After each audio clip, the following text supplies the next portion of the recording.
A Bíblia ela é repleta de história, de exemplo, de indivíduos, de nações, de homens que fizeram o que é certo e colheram o resultado, homens que obedeceram a Deus, seguiram as instruções de Deus e alcançaram, tiveram qualidade de vida, e homens que inclinaram para o caminho do erro, desprezaram a vontade de Deus e se autodestruíram, porque se entende que Deus é a fonte da vida. Se o peixe sair da água, obviamente ele morrerá. Não é a água que vai matar o peixe, não, contrário. O peixe dependia da água. Assim somos nós. Nós, ao se afastarmos de Deus, não é Deus que irá nos matar. É que nós iremos morrer porque nós dependemos de Deus, porque nós saímos de Deus. Ele é a fonte da vida. E dentro dessas histórias, tem a história de Saul e de Davi. Um rei que a princípio era um homem bom, né? A nação de Israel pediu um rei, porque ela tinha como exemplo as nações circunvizinhas, e eles entendiam que eles precisavam ter um rei. Então pediram um rei, Saul foi constituído um rei. Na medida em que ele foi crescendo, a fama, o sucesso foi subindo a cabeça dele, e ele foi se afastando de Deus, ele foi desprezando a Deus, até que se tornou rebelde à vontade de Deus, à palavra de Deus, e se tornou um homem perverso, em um homem mau, em um homem vingativo, em um homem que totalmente, nem de longe parecia com aquele do princípio, nem de longe se assemelhava a Deus. Enquanto que, no mesmo Israel, um homem começou a chamar a atenção de Deus. Esse homem era Davi, pela sua justiça, pela sua bondade, pelo seu caráter. Então, obviamente, Deus começou a analisar ele com o propósito de transformar ele em rei, até que chegou o dia que ele foi consagrado ou ungido rei. Então, desde o dia em que ele foi ungido rei até ele se tornar de fato rei, conta a história, que foram 14 anos. Então, a revelação do que você precisa entender é que Saul representa a nossa natureza toda deformada. A nossa natureza cheia de maldade, cheia de erro, cheia de escassez, cheia de doença, cheia de perversidade. Por quê? Porque todo o histórico do afastamento de Deus nós herdamos. Por isso é que, quando nós temos consciência de que a vontade de Deus para nossas vidas é uma vontade boa, quando nós temos consciência que nós criamos o nosso futuro com os nossos próprios pensamentos, nós acreditamos e nós falamos e nós fazemos tudo aquilo que a gente entende e muitas vezes o resultado não é o que nós esperava. Isto porque a nossa mente consciente, a nossa parte que desejou o bem, corresponde a apenas 5%, enquanto que nós temos toda a nossa natureza, todo o registro da nossa deformidade, da nossa escassez, do nosso medo, da nossa maldade para ser atravessado. Na medida em que Saul soube que Deus tinha consagrado um outro para ser rei, ele começou a perseguir.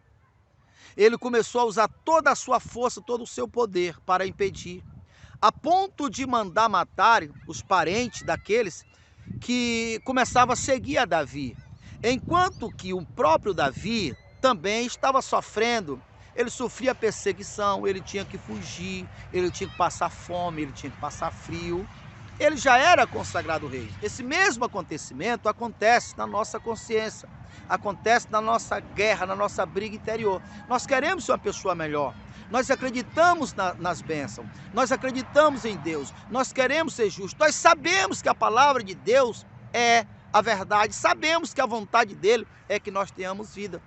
Porém, desde o dia em que nós ouvimos e acreditamos, nós temos que atravessar toda essa maldade, temos que passar por esse deserto, temos que superar esses desafios das nossas crenças erradas, da nossa falta de disciplina, porque todo o nosso ser, todo o nosso corpo é energia que outrora esteve em forma original e agora está condensada. Então, de que nosso corpo foi feito? Da falta, do medo, da insegurança, da rebelião a Deus. Nós não conhecíamos a Deus. É por isso que dá trabalho. Você ouve, você creu, você aceita, você fala, mas o teu corpo, ele leva um certo tempo, desde o dia que você decidiu fazer a coisa certa, até que de fato as suas vibrações ou a sua disciplina alcance o nível, porque nós somos 3 em 1.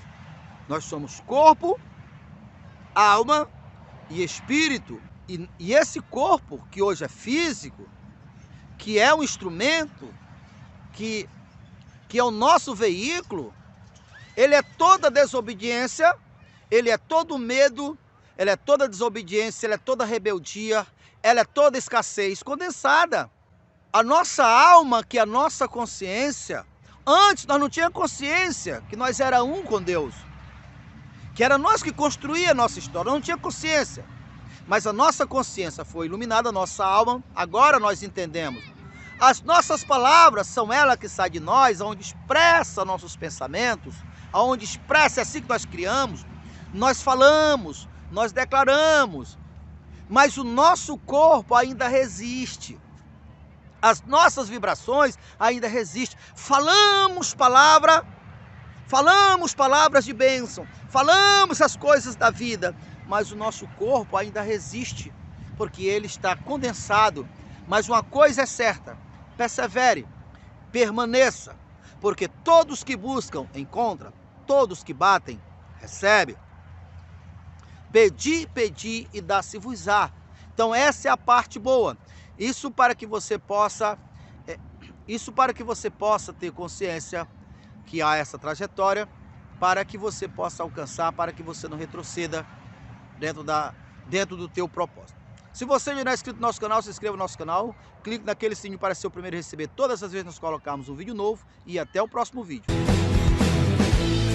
Para você que tem sonhos perdidos, essa partida ainda não terminou. Basta você crer no Deus do impossível. Você vai ver teus sonhos baterem em sua porta, dizendo a você: estava perdido, mas estou de volta.